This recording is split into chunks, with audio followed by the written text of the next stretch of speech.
Alrighty, buddy. Looks like we are live. Let's talk about a crazy week 10, man. Let's see how many predictions I got right. So let's see. I predicted West Virginia to beat Iowa State. I was wrong. It doesn't really surprise me that much. West Virginia has been towards the bottom and kind of up and down. They kind of play good against good teams for the most part, but I guess they kind of sort of play to their competition level as well. I guess that might be fair to say. But Iowa State defeated West Virginia 31-14. I wanted to talk about this game in a little bit better detail, but I literally went to YouTube to search for highlights and could not find any. It was like a 20-second clip and a 52-second clip of just a sportscast talking about the game. I really didn't see any highlights to worth mentioning. So that was just kind of odd. I've never had that happen before. But Hunter Deckers looked really well. They've got a superstar running back, freshman, true freshman, I believe, Contavious Gordon. I'm probably screwing up his name, but he looked good as well. He finally kind of showed out, and that's what they needed was a good running game to help out with their passing game, which there's nothing wrong with their passing game, and their incredible defense. So not too surprised. I predicted a West Virginia win because Iowa State has struggled so much offensively. Well, they put up 31 points, and that was well more than enough. It surprised me that the defense was so good they kept West Virginia to only 2 touchdowns. But hey, 31-14 is the result. And, we'll get into the rankings later. Yeah, we'll worry about that in a little bit. Okay, so I predicted Kansas to beat Oklahoma State, and I was right. And that was hard for me to predict Oklahoma State to lose 3 games in a row. But, after Kansas State destroyed Oklahoma State, I just figured there's got to be some issues there. So Kansas did exactly what I thought and won the game. What I didn't expect was for them to blow them out, beat them 37-16. I had Kansas winning by 9 points, but they beat them by 3 touchdowns instead. So Oklahoma State is clearly struggling both on offense and defense. I don't know how many injuries they got, how many they still have, but boy, they got some questions to answer there. They were solidly at the top most of this year in my power rankings, and they're inching their way back down to the bottom. It's just weird to me, but they might figure it out. But they're not going to a playoff, obviously. Kansas is already bowl eligible. Now they've got 7 victories, I think, if I wrote that down right.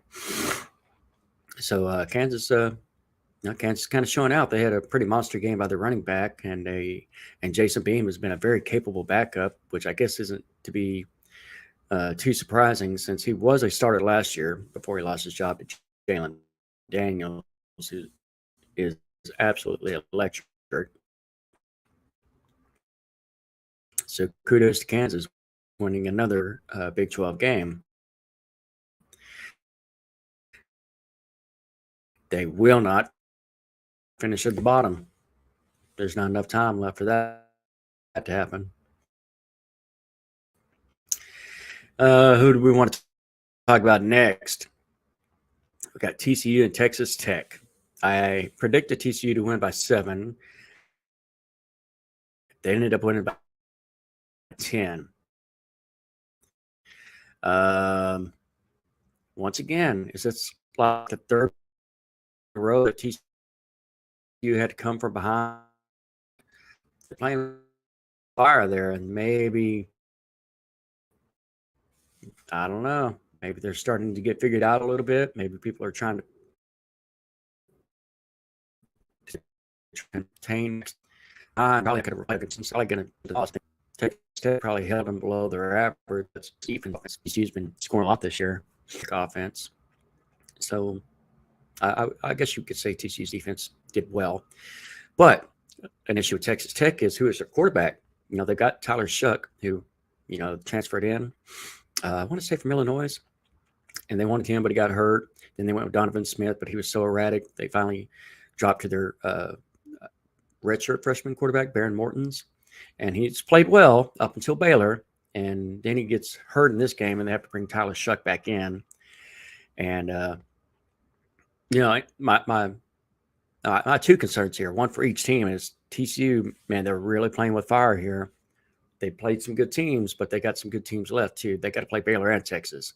They could lose both those games. It's a possibility. They could win both those games. That's possible as well. Texas Tech, man, who's your quarterback? That's a concern for me if I were a Tech fan. So that's how I feel about those two games. We will get to Kansas State and Texas. I was wrong on this one. I predicted Kansas State to win it, a close game. I predicted them to win by 2. Instead, Texas wins by a touchdown, 34-27. So here's a concern about Texas, man. They look all world in the first half, and they sputter in the second half. I almost swear that's going to come back to bite them. I don't remember their remaining schedule, but I know Baylor's their last game of the year. Maybe that's when it comes back to bite them. Maybe they beat Baylor. I don't know. But they did win. Texas did win. That's what you got to do. And they won on the road. And Kansas State back in like that, because Kansas State, other than last week, is not a high-powering scored offense. So I have concerns there. And Kansas State, maybe they're starting to kind of show themselves. Maybe they're kind of getting figured out. If you can stop that run game and be just good enough in the secondary, maybe that's how you contain them. So we've got a crazy record here. 1, 2, 3, 4, 5, 6. 6 teams with a 6-3 record. 3 of those teams are 4-2 in conference. 3 of those teams are 3-3 in conference. It's completely, pretty much muddled in the middle. But I think we've got a clear-cut idea of who we feel like are our best teams right now. And you can put Kansas State up there, but I think they have a lot of issues. I might be wrong about that, but OSU, I don't have it up in upper echelon anymore. I've really got 4 teams, and Kansas State kind of questionable. I think TCU, Baylor, and Texas are starting to kind of separate themselves a little bit. If TCU wins out, well, then they win out. But I think there's questions there. Let's just go drop down to my power rankings. As I always do, we're going to start at the bottom and work our way up. Okay, so this week, let me talk about our changes. 1, 2, 3, 4, 5, 6, 7. Much more volatile this week. I changed 7 teams. Only 3 teams stayed in the same spot. So starting at the bottom, we have a new bottom. West Virginia is back down to the bottom. And I've got them at 3-6, 1-5 in conference. They got to win out to make a bowl game.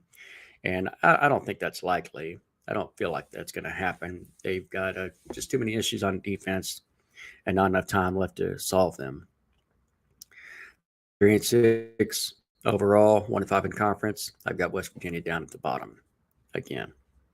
We'll see if they have time to move up in the rankings before the season is over. Now I've got Iowa State, who has finally won a Big 12 game. Kind of shocking to me. They went 3-0 in conference. Looks good. Had a good off-season out-of-conference schedule and record results, and then just lost 5 games in a row in the Big 12 to anybody they faced. They finally got a weakened West Virginia team and beat them on the road in Morgantown. That's impressive. I know that there's talent on both of those teams, but Iowa State finally did what they should have probably been looking like all along. I could have easily seen them finishing at 3rd or 4th in the conference this year, and that just hasn't happened. So maybe they got a little bit of pride and they showed out a little bit. So those were 2 switches there, 1 spot up and 1 spot down. West Virginia replaced Iowa State at the bottom. Now I'm going to Texas Tech. Okay, I'm dropping them because they lost. I'm dropping them because I just think they got some issues at quarterback. Who's your guy, man? Who can you rely on? I've got some faith in Joey McGuire, though. Not necessarily this year, but I think he's got those kids kind of ramped up and believing in themselves, and will improve next year and probably the year after. They need they've got an overall record of 4-5. They're 2-4 in conference, so they need 2 out of 3 victories in their last 3 games to become bowl eligible. we'll see if that happens. I don't remember who they're facing, but it's a possibility. But I did have to drop them down 2 this week at number 8. I kept Oklahoma in the same spot. They lost to Baylor yesterday, and yes, I know it was a 38-35 score, but Baylor gave up, declined a touchdown, which could have made it a 10-point victory. Could have been, but they didn't want to leave any time on the clock. Very smart play. And I'm just now realizing I didn't even do an Oklahoma Baylor recap. So I guess we'll get done with the power rankings and I'll get back to that if I remember. So I'm keeping Oklahoma at number 7 for now. They are 6-3 overall and 3-3 in conference. Oklahoma State, I had dropped down once again. I've got them down at 6 now. Also 6-3, 3-3 in conference. They lost 3 games in a row and in bad fashion.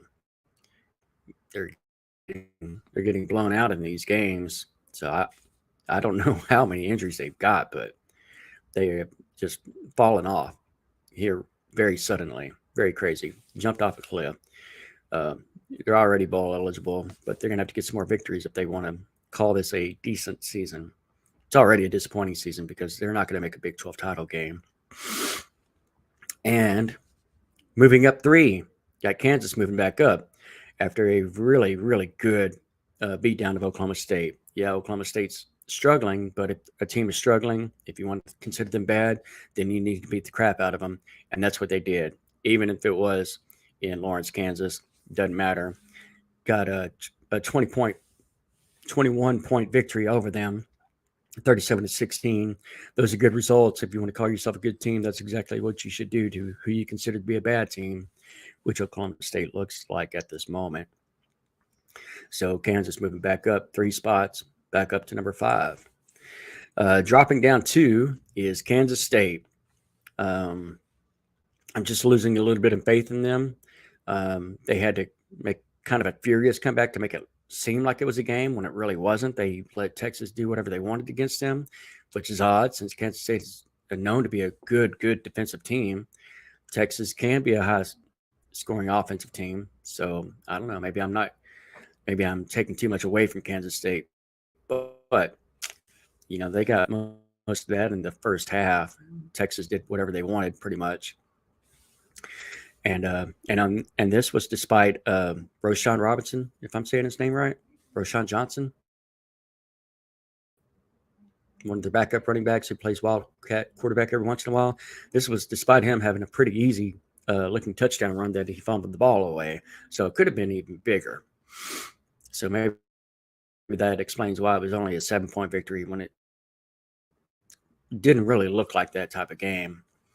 But anyway, so I got Kansas State dropping 2. A shot at making the title game. Clearly, they've got that shot. There's going to be tiebreakers involved, it looks like, depending on what Baylor and Texas does in front of them. But we got them at 6-3 overall and 4-2 in conference. And staying at number 3, I've still got Texas, 6-3 overall, 4-2 in conference. And yeah, to me, as I stated earlier, their issue just seems to be not being able to seal the deal. But they did win. I get that, but they're not undefeated either. They've lost 3 games, and they couldn't seal the deal against Texas Tech. That was a loss, and they're giving teams too much hope. If you give a good team hope, man, you're really asking for it. Now, Kansas State is a good team, and they couldn't quite do it, but they had dug themselves such a hole that Texas was able to hold on. So we'll have to see how they play out. Texas at number 3. Moving up 2, I've got everybody's favorite, our Baylor Bears. Okay, and that's tough for me. Because I want to switch out Baylor and Texas so bad here. Every time I think about it, I change my mind. But I could see it either way. I could see Texas being number 2 and Baylor being number 3. I can see Baylor being number 2 and Texas being number 3. But I've got Baylor at number 2. I'm just giving them a little bit more faith. But Baylor has their issues as well. But what I want to say is I feel like they're solving those issues, not because of a winning streak, because I'm seeing that when we have to pass, we're much better at it than we were at the beginning of the year. And that should be understandable, seeing as how we had no experience coming back in the wide receiver room, like at all. Um, you're talking about just brand new guys having to play, and then we lose R.J. Sneed to Colorado. We lose Josh Pleeks to the running backs, and now he's transferred out. There's two guys right there. Drew Estrada was undrafted, but played for the Chicago Bears for preseason.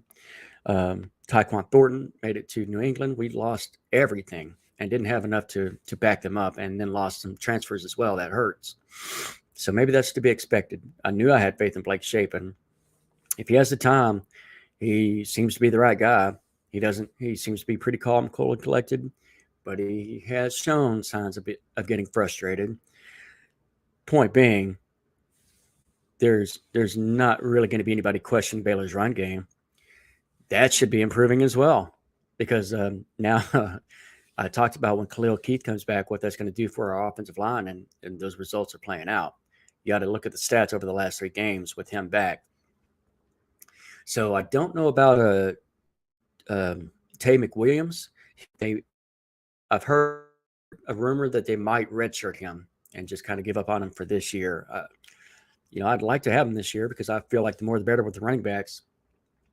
Our superstar true freshman Richard Reese did not play. Well, he played a little bit yesterday, but really they put that game on 168-pound Squirrel Williams when it had been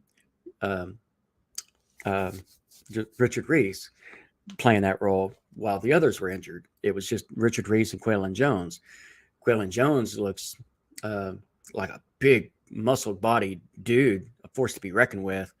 Don't know if he can do it all the time, so they seem to limit his carries, but he is a load to tackle, man. So that's a pretty good compliment when you have Richard Reese and Squirrel Williams. So the talk is that Richard Reese was reported to have flu-like symptoms or something like that, and that limited his availability. So my point being, I see an improving passing game. Our running game should get better, even if Tay McWilliams doesn't come back. I wish he would, because he's reliable and a big body. But Quaylon Jones has looked good, and if we have a healthy Squirrel and Richard Reese, that's going to be difficult with our offensive line playing better than it did at the beginning of the year, starting to maybe look a little bit like they did last year when they were pretty dominant. That's going to be scary. That, in turn, will help our defense, which has looked improved. Our defensive line is starting to show out. Correct me if I'm wrong, but the first 8 games of the year, we didn't have a single interception. In our last 2 games, we have 8 now. I think I'm right about that. I think it was 5 last week and 3 yesterday. And that's just crazy. I normally give that kind of credit to the defensive line. I know one of the interceptions yesterday was a TJ Franklin tip that just fell into our secondary's hands. So that's clearly defensive line right there. TJ Franklin, for those of you who have been to Baylor Stadium, and if you ever seen this guy, this black dude with a cowboy hat and these white sunglasses, and he dances his ass off, and the crowd goes nuts. Well, that's TJ Franklin's dad. I got to meet him. I don't know, 2nd, 3rd, 4th week of the season at one of the Baylor games. So it was cool for me to know that was his son that made that play for us. But point being, that's why I have more faith in Baylor than I do Texas at this point. Texas trails off in the second in the half. Baylor's questions are a reliable passing game, a healthy running game. Maybe not so much, because we've had results whether we've been healthy or not, which is crazy. And their defensive lapses. For instance, giving up so many rushing yards to West Virginia was just unneeded and uncalled for. We should have literally beat the brakes off of West Virginia, and would have had that not happened. They had some plays go their way, and that's fine. But those plays could have gone their way if we had shut down the running game or had a respectable running defense against West Virginia. We still would have blown them out. I believe that, but we couldn't do that because West Virginia played a better game than us. And anyway, that's my questions on their defense. But those questions seem to be answering themselves, and I'm pretty happy about that as a Baylor fan. Long story short, I've got Baylor 2 moving up 2 spots. Also at 6-3. Also 4-2 in conference. Uh, our undefeated and number one team is still TCU, just because they're undefeated. Both in Texas. So I don't know that TCU is going to go undefeated. I kind of almost want to say that they won't. Uh, when I started looking at the scenarios of who can make the Big 12 title game and not, I had Texas beating TCU back then. I did this probably about 3 weeks ago. So that's what I think. TCU is one, but I think they're kind of hanging on a little bit. And they can lose 2 games and still make the title game. Yeah, yeah. In fact, that's literally all they got to do. All they got to do is win one more game, and they're going to the Big 12 title game. And then it's going to be a question of who's going to face them. Is it going to be Kansas State, Texas, or Baylor? It's about to be a dogfight. This is about to be exciting. Um, it's about to shape up. We're about to see. I think after regardless of the last 2 games. I might be wrong about that, but it's pretty exciting. It's pretty close. Like I said, you got 6 teams with a 6-3 record. 3 of those teams have 3-3 in conference. 3 of those teams have 4-2 in conference. So that is my power rankings. I will now go back to the top and start to the bottom. At number 1, got TCU. Number 2, Baylor. Number 3, Texas. Number 4, Kansas State University. Number 5, Kansas. Number 6, Oklahoma State. Number 7, Oklahoma. Number 8, Texas Tech. Number 9, Iowa State. And at the bottom, we got West Virginia. So I did not mention, I talked about bits and pieces of what I feel about Squirrel Williams and Richard Reese. Squirrel Williams went the hell off and had the game of his career. He looked like what you heard about him. If you're a Baylor fan, to listen to some of the prognosticators, and they say, "Oh my goodness, wait until you see Squirrel. He's going to take all the carries. He's that dynamic. He's that great." And what surprised me about both him and Richard Reese is they're smaller guys, man, and they rely on them so heavily in between the tackles, which is just crazy to me. It doesn't feel like a recipe for success. And it didn't affect how Squirrel Williams got injured when he did. I believe he had a concussion, and but it wasn't like a run in between the tackles. And then Richard Reese, they say he had a flu bug, and a lot of people were saying, okay, well, maybe he had a flu bug, but he also ran 67 times in the last 2 games. I guess I got to lean towards a flu bug because, just because they overworked him the last 2 games, you could have given him 5 carries, right? And that didn't happen. I don't. But the running game took over, and as you know, Squirrel Williams turned down it. He sat his little butt down at the 10-yard line, something like that, just to kill the clock. So brilliant. I've said before, a Coach Aranda team will rarely ever be outcoached. They are hyper focused on the moment and what's important, the win or the L, and he will play for that win in the perfect scenario and have the team coach that way. And they will know better, and they will do exactly what it takes to win. Very dangerous team, especially now that they have some talent. If that talent keeps increasing, Baylor can be a force to be reckoned with, and I'm looking forward to that. I anticipate that. I think that's what's going to happen. I think we are absolutely lucky as hell to have found Dave Aranda, and I feel like he's going to stay a while. He already turned down LSU. I don't think he likes the limelight that much. I know he's a Christian man that wants to be at a Christian university. I think Baylor is going to provide what he wants out of life, out of coaching. So, hopefully I'm right about that, and he sticks around for a long time. I would love to have him here, like as long as we had Coach Grant Teaff. That would be amazing. But we'll see. For him to do that, he's going to have to do a lot as well. I'm all for that as well. Okay. Um, Oklahoma, we just we caused some turnovers, and that that kind of took the game away. Really, once you get 2 picks, in a tight game. Am I right about that? It was 2 versus 1. I think they had 2 picks. We had 1, and you know we did a good job on Marvin Mims, but we gave up that one big one, and I think that's kind of what we feel like we need to do as a defense is focus first on the run, but doing it in a way to where we can't just let everybody open the secondary. And I know that sounds easier than doing. Um, one thing I've noticed is that from last year, a difference to me is, we got a lot of pressure from Terrell Bernard, Jalen Petrie, and some of those stars. Well, we don't have those guys anymore. So it seems like we're focusing more on our defensive line to do the job on their own. In other words, to get the pressure on the sacks instead of just eating up the offensive lineman and leaving open for a linebacker or a safety or cornerback to rush the passer. We do sometimes, but it doesn't seem like we are confident enough to do it as much as we did last year. And that's where we're at, for this season. That's what we look like, in my opinion. That's how I feel. So going to get into our standings. Here we go.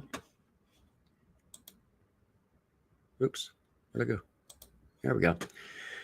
All right. Sorry. Okay, I was wrong about Oklahoma. Oklahoma is not 6-3, so we have 1, 2, 3, 4, 5. Just 5 teams that are 6-3. So as I said, we got TCU at the top. Baylor and Kansas State and Texas, all 3 have the exact identical record, 4-2 in conference, 6-3 overall. So it's pretty tight knit there, and that's going to play out here pretty soon.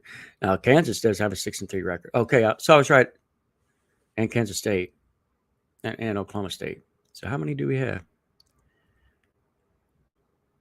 1, 2, 3, 4, 5. Okay, I was right. Just 5 teams are 6-3. Kansas and Oklahoma at 3-3, then Tech and Oklahoma at 2-4, and then both Iowa State and West Virginia at 1-5. That's how we're looking right here. So here's a little clearer picture on who really has a shot at the Big 12 title game. I don't think there's enough time. If I did the math, I don't think there's enough time for a 3-loss team to make it in. Just don't think that's going to happen. Yeah, if they finish 6-3 in conference, I don't think that'll be good enough. Yeah, I don't think that kind of a nightmare scenario is going to happen. But clearly, we've got a shot for Kansas State, Texas, and Baylor to face TCU. As I said, TCU only has to win one more game, and they're officially in. And then it's just going to be a question of these 3 duking it out, Baylor, Texas, and Kansas State. That's where we're at right now. And anyway, hope y'all enjoyed the video and the recap and everything. We've been on here almost a half an hour. Can't believe I forgot to do this. But don't forget to hit like and subscribe. Anyway, y'all have a great Sunday. Enjoy the rest of what weekend is left for you. I am going to get out of here. And us sick and bears.